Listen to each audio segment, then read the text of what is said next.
그래서 저희는 지금 계속해서 출애굽기를 보고 있고요. 출애굽기는요, 우리가 계속해서 나누듯이 한번 눌러주시면 그 이스라엘의 탄식을 듣고 이제 그들을 구원하시는 그 하나님의 이야기입니다. 그러니까 모세의 이야기가 아니고 백성의 이야기도 아니고요. 이거는 그 탄식을 듣고 그들을 끄집어내시는 하나님의 이야기예요. 하지만 저는 이 부분에서 다시 이 구절을 읽으면서 그런 생각이 들었습니다. 이스라엘 백성이 지금 탄식을 했다고 하잖아요. 울었다고 하는데 그들이 과연 하나님께 탄식을 한 것일까라고요. 다른 말로 하면 그들이 하나님이 누구인지를 정확히 알고 그분의 이름을 불러가면서 하나님, 우리를 구원해 주세요라고 했냐는 것이죠. 그러지는 않은 듯합니다. 실제로 그 출애굽기 저자는 여기도 보시겠지만 이들이 탄식을 했고 울었다고는 하지만 그들이 하나님의 이름을 불렀다고 이야기는 하지는 않죠. 그저 그냥 울었는데 하나님께 그 이야기가 들린 것이에요. 즉 지금 출애굽에 나오는 지금 출애굽기에 등장하는 히브리인들은요, 애굽에서 한 400년을 살아가며 자신들의 조상에게들 하나님을 잊었거나 아니면 하나님을 애시당초 잘 몰랐다는 것입니다.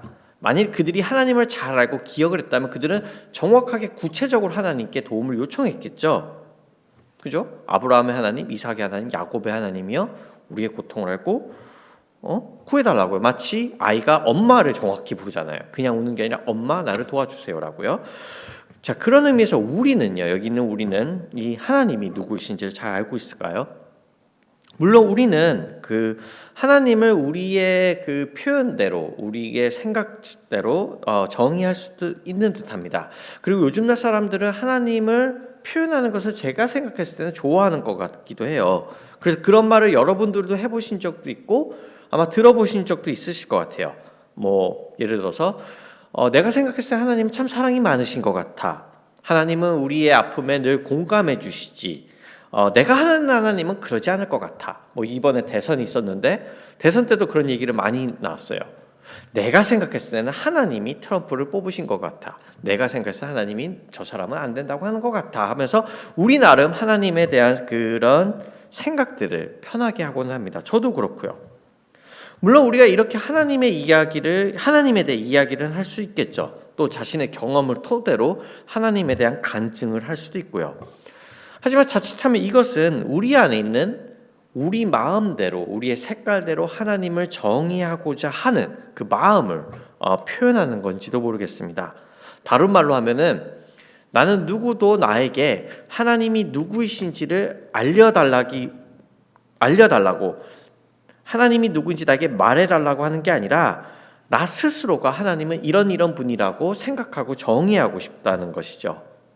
자, 이것의 대표적인 예가 그 요즘날 특별히 웨스턴 월드, 서구 사회에서 흔하다고 하는 이 기능적 이신론자, 그러니까 functional deist라고 부르는데요. 자, 그 정의는 바로 이렇게 합니다. 한번 눌러주시겠어요?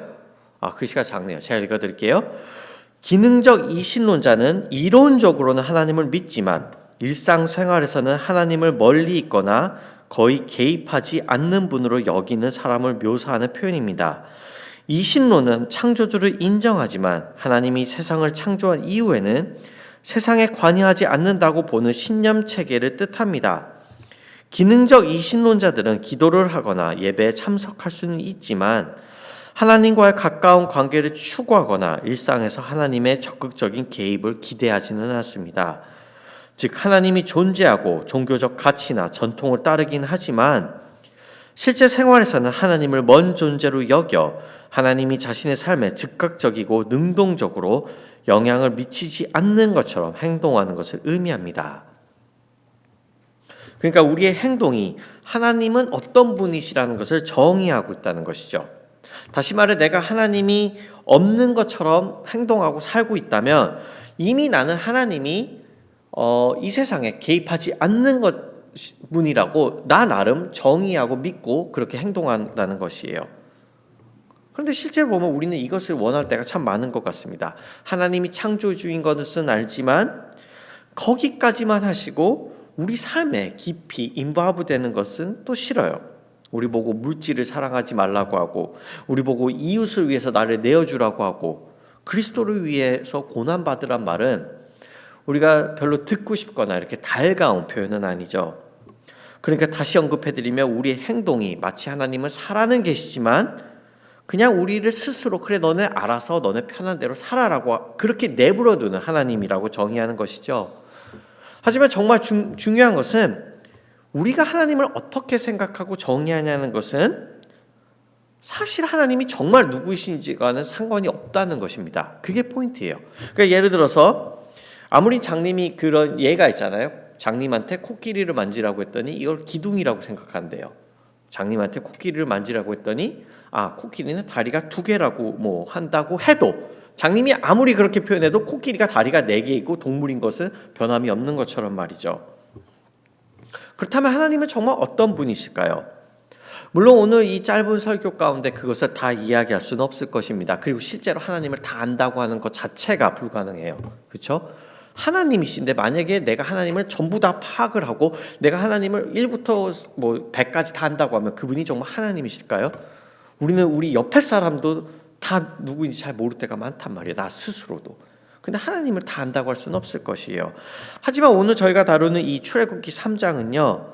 이 성경의 전체를 통틀어 하나님이 자기 스스로를 가장 명확하게 알리시는 장면 중에 하나입니다. 굉장히 중요한 장이에요. 그래서 지금부터 이 본문을 좀 더 자세히 들여다볼 텐데요. 한 번 더 눌러주시면, 자, 모세는 이제 아까 전에 읽었던 것처럼 이제 타고 있는 떨기나무, 즉 burning bush를 보게 됩니다. 한 번쯤 주일학교에서 그런 그림 보신 적 있지 않으세요? burning bush, 이렇게 떨기나무가 타고 있는, 그래서 burning bush라는 표현을 하죠. 하지만 실제로 우리가 조금 더 깐깐하게 들어가서 따지고 보면은요, 이 떨기나무는요 지금 타고 있지 않습니다. 그러니까 2절에서 그러죠. 불이 붙었는데도 타서 없어지지 않았다고요. 그러니까 불이 붙은 거, 나무에 불이 붙은 것까진 맞지만 타고 있는 건 아니에요. 그러니까 뭔가 모순이죠. 나무에 불이 붙어 있는데 타고 있지는 않아요. 그러니까 신기하지 않나요? 불이 붙으면 뭔가 타야 되는데 그게 아니라는 거예요. 자, 그래서 그런지 모세는요, 또 한번 눌러주시면, 자, 3절에 보시면 그렇게 나와 있죠. 모세는 이 놀라운 광경을 좀 더 자세히 보고 어째서 그 떨기가 불에 타지 않는지를 알아보아야 하겠다고 생각하였다. 그러니까 이 신기한 장면을 보러 더 가까이 갑니다. 한편으로 보면 이거는 너무나 당연한 모습일 수도 있죠. 우리도 불구경이 있다면 가까이 간단 말이에요. 예전에 불구경 하면은 막 가까이 가서 사람들이 보지 않나요? 막 활발 타고 있으면. 하지만 불구경을 가지만 불구경에 간 사람들이 공통적으로 하는 게 뭐가 있나요? 아주 가까이는 가지 않습니다. 소방관이 아닌 이상. 불이 나면 다 같이 구경은 하지만 가까이는 가지 않아요. 왜냐하면 불은 가까이 가면 다치니까요. 그래서 이제 5절에 보시면은 하나님이 말씀하시죠. 이리로 가까이 오지 말아라라고요. 자, 어쩌면 그냥 불 때문에 오지 말라고 하시는 것 같지만 이 장면은요, 실제로 이 출애굽기에서 다루지는 아주 굉장히 중요한 주제 중 하나입니다. 왜냐하면 우리가 계속해서 출애굽기를 보겠지만 출애굽기에서 하나님이 컨시스턴하게 아주 계속해서 백성들에게 강조하시는 것 중에 하나가 나에게 가까이 오지 말라고 하시는 거예요. 실제로 나중에 보면 하나님이 너네 맘대로 나보러 산에 올라간다면 너네 다 죽여버릴 거야 라고 또 말씀하십니다. 심지어 얼굴을 보여달라고 하는 모세에게도 등만 보이시죠. 그러기에 이 장면에서도 하나님은 그렇게 경고하고 계십니다. 가까이 오지 말고 신을 지금 벗으라고요. 그래서 그런데 제가 이 구절을 보면서 예전 생각이 났던 것 같습니다. 왜냐하면 제가 다니다 아주 예전에 보수적인 교회에서는요, 요 위에 있죠. 혹시 그런 거 경험해 보시지 않나요? 여기 올라갈 때는 옛날 목사님들은 신발을 벗고 올라가라 그랬어요. 거룩한 곳이라고요. 여기는 신발 벗고 올라가요. 물론 저는 이것이 맞는 해석일까, 이 출애굽기의 그 말씀을 여기에 적용해야 될까라는 그 해석에는 좀 의문이 들긴 합니다. 그리고 왜 실제 하나님이 굳이 신발을 벗으라고 했는지에 대해서는 이 학자들 간에서도 이 타협점이 없어요. 각각 조금씩 다른 의견들이 있습니다. 하지만 이제 한 가지는 확실하죠.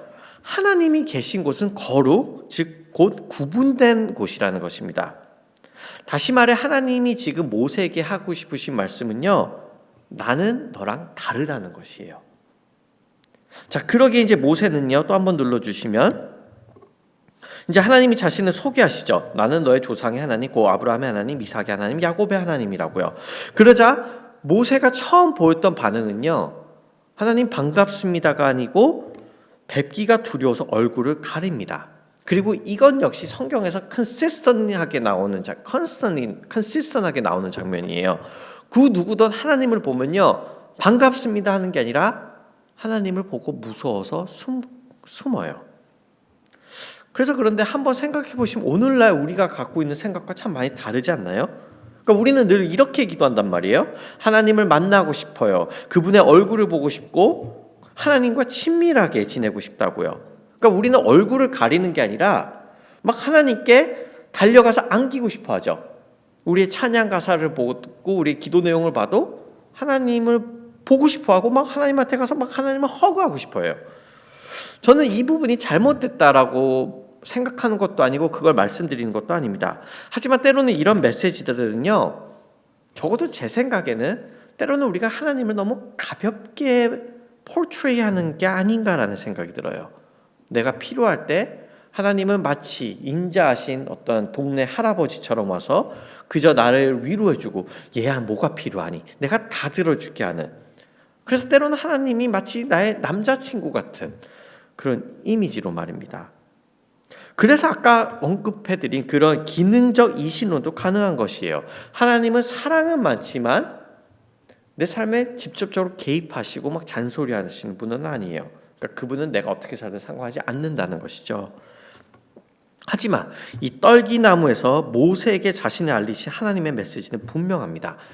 내가 너에게 말해주고 싶은 것은 나는 가장 먼저 너와는 다른 존재, 즉 너가 가까이 오면 안 되는, 너가 나를 보면 얼굴을 가려야 되는 나는 무서운 존재라고요.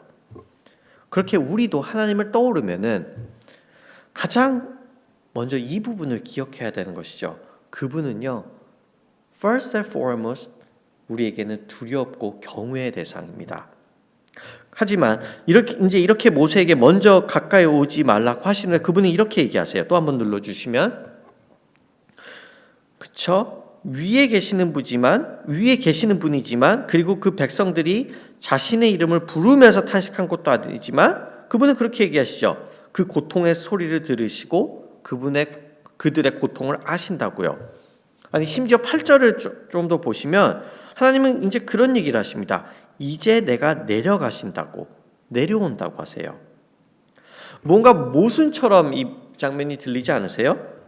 가까이는 오지 말라고 하시지만 또 그렇다고 모른 척 하시는 게 아니라 자신이 직접 내려온다고 하세요.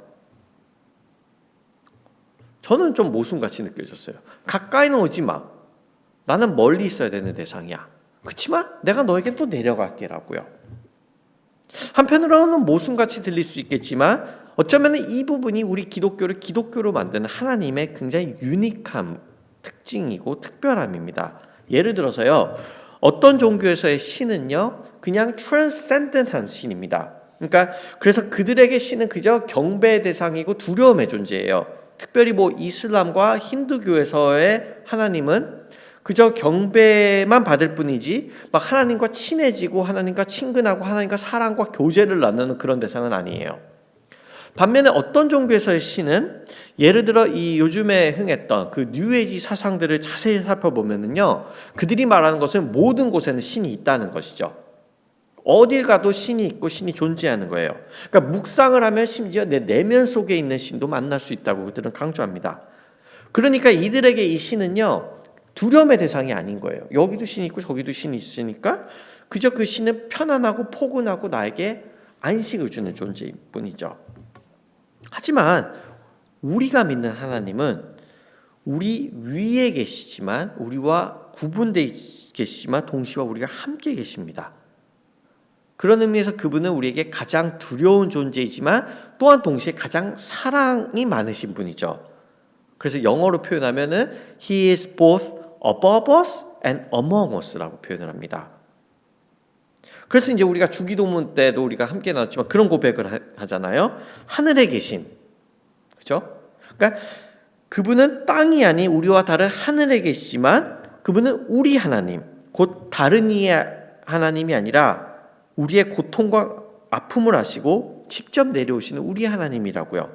그렇게 우리의 기도가 되는 것이죠. 그러니까 제가 좀 더 쉽게 표현하면 그분이 하늘에 계시지 않으시면, 그분이 우리와 다르지 않으시면 우리가 하는 기도는요, 기도가 아니에요. 그저 하늘에 우리가 하는 넋두리이자 하소연일 뿐이죠. 하나님이 능력이 없으시고 하늘에 계시지 않으면 우리의 기도는 기도가 아닙니다. 하지만 동시에 그분이 아무리 하늘에 계셔도 그분이 우리의 our God, 우리의 하나님이 아니면, 우리와 퍼스널한 릴레이션십이 없는 하나님이 아니면 우리와 상관이 없는 것이에요. 그래서 옆집 아저씨가 아무리 능력이 많고 밀리언이어도 나와는 아무런 상관이 없는 것처럼 말이죠. 그분의 능력이. 이것이 바로 그 출애굽기 지금 3장에 나오고 있는 하나님의 모습과 일치하는 것입니다. 그분은 우리와 다르고 구분이 되지만 at the same time 그래도 우리와 함께 하시는 것이에요. 그러니까 어쩌면 이 부분에서 모세도 의아했을지도 모릅니다. 그렇다면 이렇게 자신을 가까이는 오지 말라고 하지만 자기가 직접 내려오신다는 그 하나님을 이제 자기 보고 이스라엘 백성을 구하러 가라고 하는데 과연 어떻게 소개를 할까 하고요. 그래서 그는 이렇게 묻죠. 한 번 더 눌러주시면, 모세가 하나님께 아뢰었다. 제가 이스라엘 자손에게 가서 너희 조상의 하나님께서 나를 너희에게 보내셨다라고 말하면 그들이 저에게 그의 이름이 무엇이냐 하고 물을 터인데 제가 그들에게 무엇이라고 대답해야 합니까? 하나님이 모세에게 대답하셨다. 나는 곧 나다. 너는 이스라엘 자손에게 이르기를 나라고 하는 분이 너를 그들에게 보냈다고 하여라. 아주 굉장히 유명한 구절. 나는 곧 나다. I am who I am 이라고 하시죠. 그러니까 다시 말해 그분은 스스로 계신 분으로서, 그러니까 지금 하나님이 그때 당시 고대 근동의 신과 차별을 두시는 것은, 그때 당시 고대 근동의 신들은 어떤 거에 의지해서 어떤 거에 대한 신의 이름이 있었어요. 뭐 태양의 신이라든지 등등. 그렇지만 하나님은 그 누구에게도 정의받지 않는 분이라는 것이죠. 그래서 그런데 스스로 있다는 것이 무엇을 의미할까요? 지금 하나님은 스스로 있다고 하시는데 그것이 무엇을 의미할까요? 어쩌면은 저는 그래서 그런 생각이 들었어요. 하나님이 모세에게 나타나신 모습에서 우리가 그 힌트를 얻을 수 있지 않을까 하고요. 그러니까 아까 전에 언급했듯이 그 오늘 하나님이 모세에게 나타난 모습은 바로 이 떨기나무에서 불의 모습으로 모세에게 나타나시죠. 그리고 여러분들이 저보다 잘 아시겠지만 불은요 무언가를 컨수메해야 돼요. 그러니까 종이를 태우던 나무를 태우던 무언가가 있어야 불이라는 게 생기잖아요. 그냥 불이 있는 게 아니라 무언가를 태워야지 불이라는 게 생겨요. 그러니까 하지만 아까 보셨듯이 하나님의 불은 떨기나무를 태우지 않습니다. 무언가 컨수머하지 않아요. 그러니까 이것이 말해주는 것은 무엇이냐면, 그러니까 저도 이제 신학자들의 주석을 보고 깨달은 거죠. 이것이 말해주는 것은 하나님은 무언가를 의존해서 자신의 존재를 이어가시는 분이 아니라, 즉 떨기나무를 태우지 않고도 스스로 불로 자존할 수 있다는 것이죠. 그러니까 이거를 하나님이 보여주고 싶었다고 학자들은 해석을 해요. See? I don't need to consume anything. 내 불은 그냥 스스로 있을 수 있는 불이라고요. 더 나아가서 원래 불이 있으면요, 그것이 뭐 종이에 있던 나무에 있던 불이 한번 붙으면 그 모양은 is never the same. 그죠? 불이 붙으면 나무는 타서 없어집니다. 변형돼요, 적어도. 하지만 불에서 타거나 변하지 않는 이 떨기나무는요, 하나님이 그 어떤 환경과 시간에도 변하지 않는 점을 보여주죠. 이게 포인트예요. 세상 모든 것이 변화되고 없어지지만 그분은 오늘도 내일도 그리고 영원히 변화되지 않을 것을 우리는 불이 있음에도 불구하고 변하지 않는 그 떨기나무를 통해서 알 수 있는 것이에요. 그것이 바로 오늘 출애굽기 3장을 통해 그 모세에게 나타나신 하나님이 자신의 모습을 밝히신 그 방법의 이유입니다. 그래서 이제 한번 말씀을 이제 슬슬 정리해 보려고 하는데요. 그래서 저는 그런 생각이 들었어요. 오늘 우리는요, 우리 위에서 그렇지만 동시에 우리와 함께 하시는 이 하나님의 어떻게 보면 참 작은 샘플을 보았죠.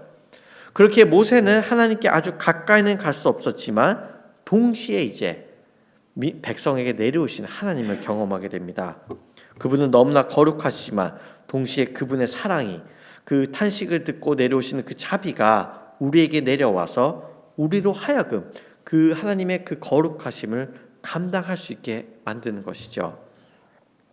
그래서 그런데 사랑하는 성도님들, 우리가 하나님이 이제 이런 분이시란 걸 안다면 우리는 이제 그분을 그럼 어떻게 섬겨야 할까요? 그러니까 제가 오늘 설교에 제가 원래 평소에 하지 않는 것을 지금 한번 해보는 거예요. 왜냐하면 제가 설교할 때 여러분들은 느끼셨을지 모르지만 제가 종종 적용하는 부분을 잘 강조하지는 않습니다.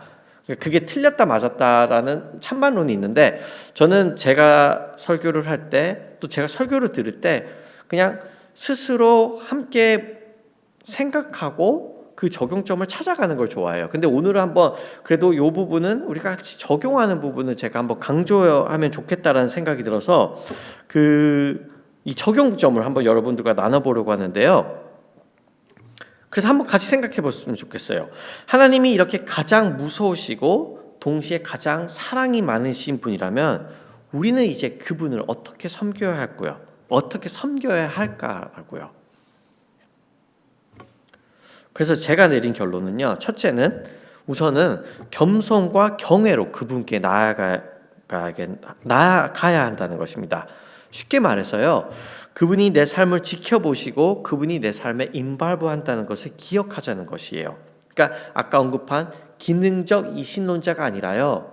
하나님은 정말 살아계시고 나를 지켜보시고 내 행동에 책임을 물으시는 그런 분이라는 것을 믿는 자가 되자는 거죠. 그러니까 하나님에 대한 경외감이 있어야 된다는 거예요, 우리에게. 그러니까 때로는 그렇지만 저도 그렇고 우리 기독교인들은 너무 하나님을 편하게 생각하다 보니까 하나님에 대한 경외함을 잊어버리고 삽니다.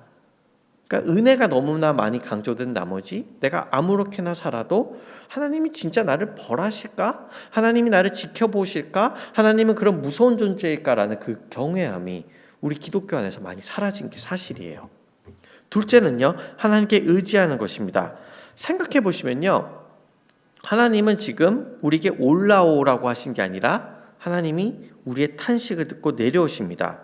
그러기에 우리의 노력으로 그분께 막 올라가려는 것이 아니라 우리에게 내려오신 그분의 은혜를 받아들이는 것이 우리가 해야 할 일이라는 것이에요. 그러니까 그분의 사랑과 자비를 믿기 때문에 우리가 하나님을 받아들이고 기다리며 그분을 사랑하는 존재로 우리가 하나님께 우리 자신을 내어드린다는 것이죠.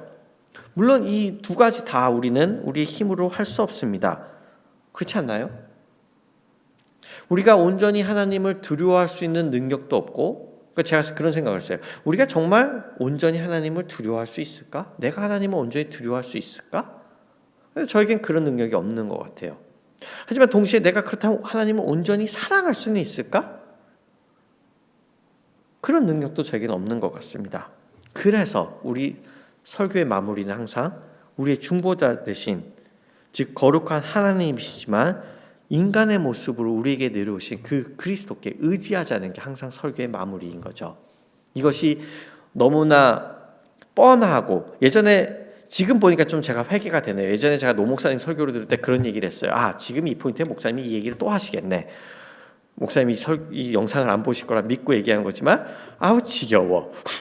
똑같은 포인트인데 이런 생각을 종종 했었거든요. 근데 제가 조금 더 설교를 하고 조금 더 제 삶을 들여다보니까 왜 그런 말씀을 하셨는지 이제는 100%는 아니지만 한 90%는 조금 이해가 되는 것 같아요. 왜냐하면 결국에는 할 수 없는 것을 하자고 하는 게 설교인데 그렇게 끝내버리면 이건 아무것도 되지 않는 것을 제 삶으로 좀 느끼는 것 같아요. 아무리 적용점이 좋아도 결국 하지 못하는 제 모습을 많이 보는 것 같습니다. 그래서 결과적으로는 우리가 다시 한번 그리스도를 기억하자는 게 우리의 마무리일 수밖에 없는 것이에요. 그죠? 인간의 모습으로 우리에게 내려와 이런 하나님의 거룩함과 자비를 완벽하게 이루신 그 주님께 우리를 온전히 내어드리자는 것이죠. 그래서 우리가 온전히 하나님을 두려워할 수 있게 해달라고, 또한 동시에 주님을 통해 하나님께 얼굴을 가리는 것이 아니라 담대히 그분께 나아가 그분을 더 사랑하며 알 수 있게 해달라고요.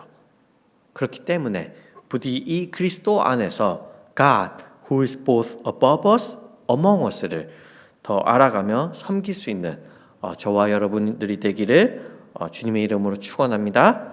우리 괜찮으시면 같이 일어나서서 우리 기도하는 시간 가져볼까요?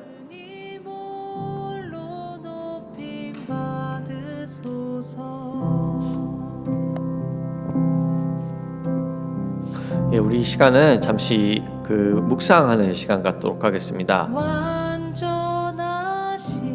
우리는 하나님을 얼마나 알고 있을까요?